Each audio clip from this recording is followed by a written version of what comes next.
اور ایک چیتے کا واقعہ۔ کسی بستی میں بہت سارے لوگ رہا کرتے تھے جو ایک خاص بت کی پوجا کرتے تھے، اور وہاں پر کفر و شر بہت زیادہ تھا۔ اور تو اور وہاں پہ اللہ کا نام بھی کوئی نہیں لیتا تھا اور نہ ہی کوئی اس بات کو جانتا تھا۔ لیکن جب اللہ تعالیٰ کسی کو نیکی کی راہ پر لانا چاہتا ہے تو وہ وہاں پر نیک لوگوں کو بھیج دیتا ہے۔ اسی طرح وہاں پر بھی اللہ تعالیٰ نے اپنے ایک نیک بندے کو بھیجا۔ وہ ایک بابا جی تھے۔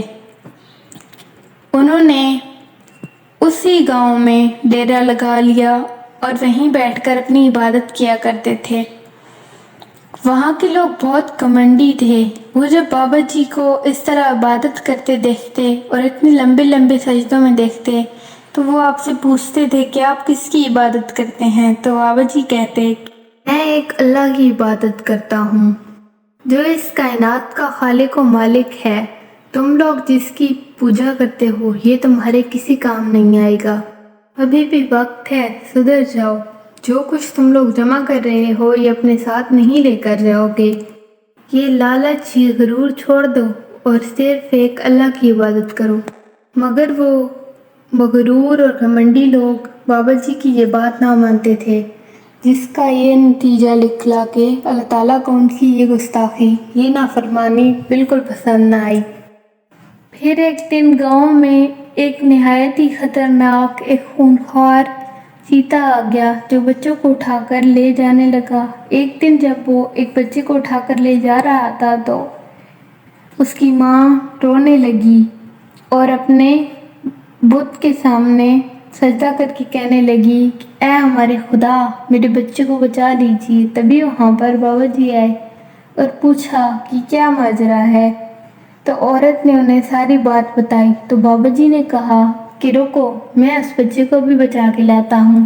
تو وہاں پہ موجود لوگ ہنسنے لگے کہ ایک تو بڑھاپا ہے اور دوسرا اتنا خونخوار چیتے سے آپ کیسے مقابلہ کریں گے؟ وہ بابا جی کہنے لگے کہ مجھے اللہ کی ذات پہ پورا بھروسہ ہے۔ یہاں تک کہ اس کی ماں کہنے لگی کہ اگر آپ میرے بچے کو بچا کر لے آئے تو میں اسلام قبول کر لوں گی اور مسلمان ہو جاؤں گی۔ فقیر بابا چلتے ہوئے وہاں گئے جہاں پہ وہ چیتا تھا۔ وہ چیتا ایک غار میں چھپ کر بیٹھا ہوا تھا۔ ابھی تک اس چیتے نے اس بچے کو نہیں کھایا تھا۔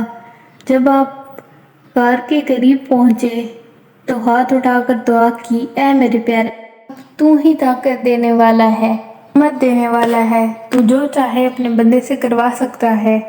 اللہ تعالیٰ نے دعا قبول کی تو اسی وقت چیتے نے بچے کو چھوڑ دیا اور آپ کی طرف ٹپکا اور اپنی آنکھوں میں دیکھ لیا، اور آنکھوں میں ایسا دیکھا کہ پھر آپ کا غلام بن گیا اور آپ کے قدموں میں بیٹھ گیا۔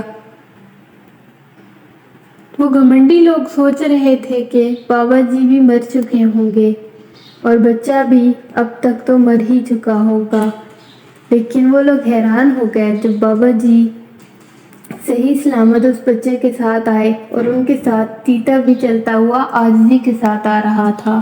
ان تمام لوگوں نے حیرت سے پوچھا کہ بابا جی آپ نے ایسا کیا کیا کہ آپ نے چیتے سے جنگ لڑ لی؟ تو بابا جی نے کہا کہ ہمیں جنگ لڑنے کی ضرورت ہی نہیں پڑی، اللہ جب چاہے جیسا چاہے اپنے بندوں سے کروا سکتا ہے، میری مدد میرے اللہ نے کی ہے۔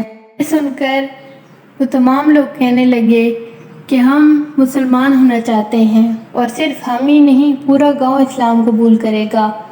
پھر اس پورے گاؤں نے اسلام قبول کر لیا اور وہ سب کے سب مسلمان ہو گئے۔